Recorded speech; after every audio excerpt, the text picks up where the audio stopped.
What if the deepest human drive is not pleasure, power, or comfort, but meaning?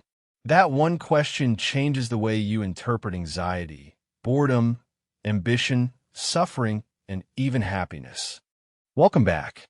In this third part of man's search for meaning, Frankl shifts from memoir to psychology. He introduces logotherapy, his meaning-centered approach to healing. The idea is not that meaning solves every mental illness or replaces medical care. The idea is that many human conflicts become clearer when we ask what meaning, task, responsibility, or value is being frustrated. Frankl places logotherapy beside the older psychological traditions he inherited. If one school emphasized the will to pleasure and another emphasized the will to power, Frankl emphasizes the will to meaning. Human beings, in his view, are not satisfied by tensionless comfort. We need something worth doing, someone worth loving, or some value worth serving. A life without tension can still feel empty if it has no direction. This is one of the most useful corrections in the book. Many people assume mental health means eliminating pressure. Frankl argues that a certain kind of tension is healthy, the tension between who a person is and the meaning that asks to be fulfilled. A bow without tension cannot send an arrow. A person without any demanding purpose may not feel peace. They may feel vacancy. The question is not how to remove all demands, but how to find the right demand. Frankl calls one modern problem the existential vacuum. It appears when old instincts no longer tell people exactly what to do, traditions no longer command them completely, and personal meaning has not yet been discovered. The person is free, but the freedom feels empty. Boredom becomes more than boredom. It becomes a sign that life has room for choice, but no chosen direction. People then try to fill the emptiness with conformity, distraction, aggression, consumption, or the pursuit of pleasure for its own sake. The mind trap is easy to see. If I feel empty, I may assume I need more comfort, more entertainment, more approval, more success. But Frankl would ask whether the emptiness is actually a meaning problem. Maybe the person does not need a softer sofa. Maybe they need a task that matters. Maybe they do not need more applause. Maybe they need a responsibility that calls them beyond self-preoccupation. This leads to self-transcendence, one of Frankl's key ideas.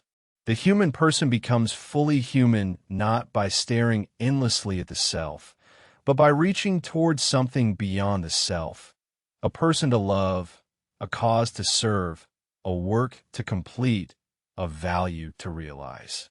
Happiness often arrives indirectly, as the side effect of devotion to something else.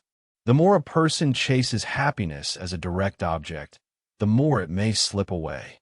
Meaning gives happiness a place to land. Logotherapy also contains practical techniques. One is dereflection. Sometimes a person becomes trapped by excessive self-observation. The more they monitor whether they are calm, confident, happy, asleep, impressive, or normal, the more the desired state retreats. Dereflection shifts attention outward toward a task or person. Instead of asking, "Am I performing well?" the person is helped to ask, "What is the work asking of me?" Instead of measuring every inner sensation, they rejoin the world. Another technique is paradoxical intention. When fear feeds on avoidance, the person may be guided to wish for, exaggerate, or humorously invite the feared symptom in a controlled way. The point is not recklessness. The point is to break the cycle in which fear of fear produces the very reaction the person dreads. Humor creates distance. The person is no longer fully dominated by the symptom. They can see it, speak to it, and discover that it is not the whole self. Frankl's approach also reframes suffering in therapy. Not every pain is pathological. Some distress is the natural response to a real moral or existential problem. If a person is grieving, guilty, uncertain, or searching, the goal is not always to anesthetize the feeling immediately. Sometimes the feeling points toward unfinished meaning. The therapist's task is not to impose an answer, but to help the person see possible responsibilities and values that were hidden by confusion. There is a limitation here. Meaning-centered language can be misused if it ignores biology, trauma, poverty, abuse, or the need for concrete support. Frankl's best reading does not deny those realities. Logotherapy is not a command to think positively. It is a way of restoring the question of responsibility and value where life has become flat, trapped, or absurd. It belongs alongside other forms of help, not as a replacement for every form of care. The practical application is to ask 3 diagnostic questions. What task is waiting for me? Who or what calls me beyond myself? What attitude is being asked of me in the part 1 cannot change? These questions are not magic, but they move attention from endless self-measurement toward meaning. They make the person an answerer again. Logotherapy is especially useful because it takes boredom seriously. In many modern settings, boredom is treated as a small inconvenience to be erased by entertainment. Frankl sees a deeper form of boredom as evidence of the existential vacuum. A person can be busy and still empty, connected and still lonely, informed and still directionless. The problem is not lack of stimulation. The problem is lack of meaning. This explains why more choice can sometimes create more paralysis. If no tradition, instinct, or authority tells a person what to do, freedom expands. But freedom without a discovered purpose can feel like standing in a huge room with no doors labeled. People then copy what others do, chase what algorithms reward, or choose whatever produces the quickest relief. Logotherapy asks the person to recover responsibility inside freedom. The will to meaning also changes how we think about ambition. Ambition is not automatically shallow. It depends on what the ambition serves. If ambition serves only status, it may deepen the vacuum. If ambition serves a meaningful task, it can become disciplined energy. Frankl's framework asks not, are you driven?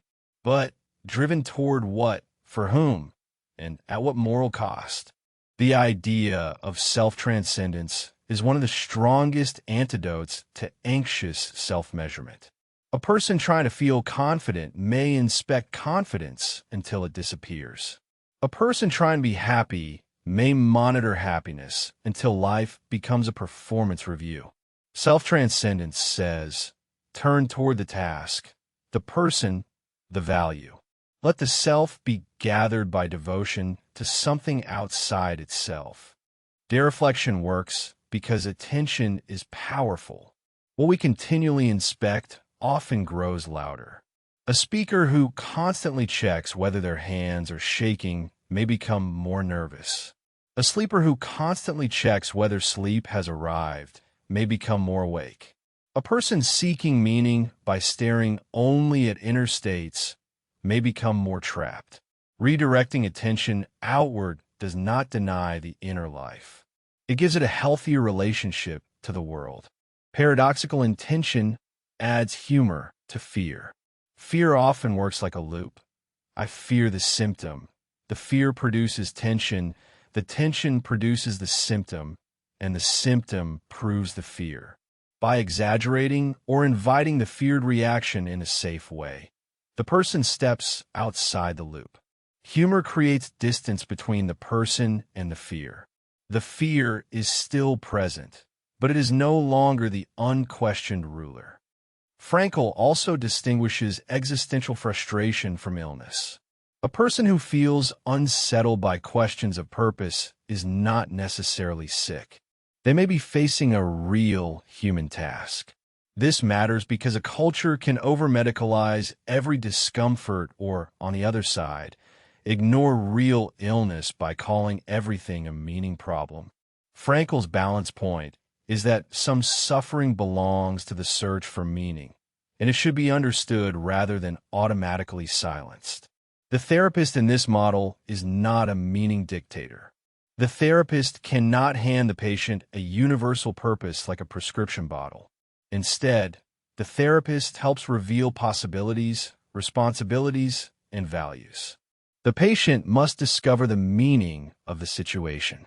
This preserves freedom. It also preserves seriousness, because the answer cannot be borrowed lazily from someone else's life. For viewers, the most practical logotherapy move is to shift from self-analysis to value action. Instead of asking for the 100th time, "Why do I feel empty?" ask, "What valuable action is available in the next 24 hours?" Call the person. Finish the page. Clean the room for someone who needs it. Study the skill. Tell the truth. Schedule the appointment. Meaning often becomes clearer after responsible movement begins. Another practical move is to name the vacuum without panic. If you feel empty, do not immediately conclude that life is meaningless. You may be in the space before a new responsibility has been accepted. The feeling is real, but it may be a signal rather than a verdict. Frankl's psychology gives that signal dignity. It says the human being is made for meaning, so the ache for meaning should be listened to.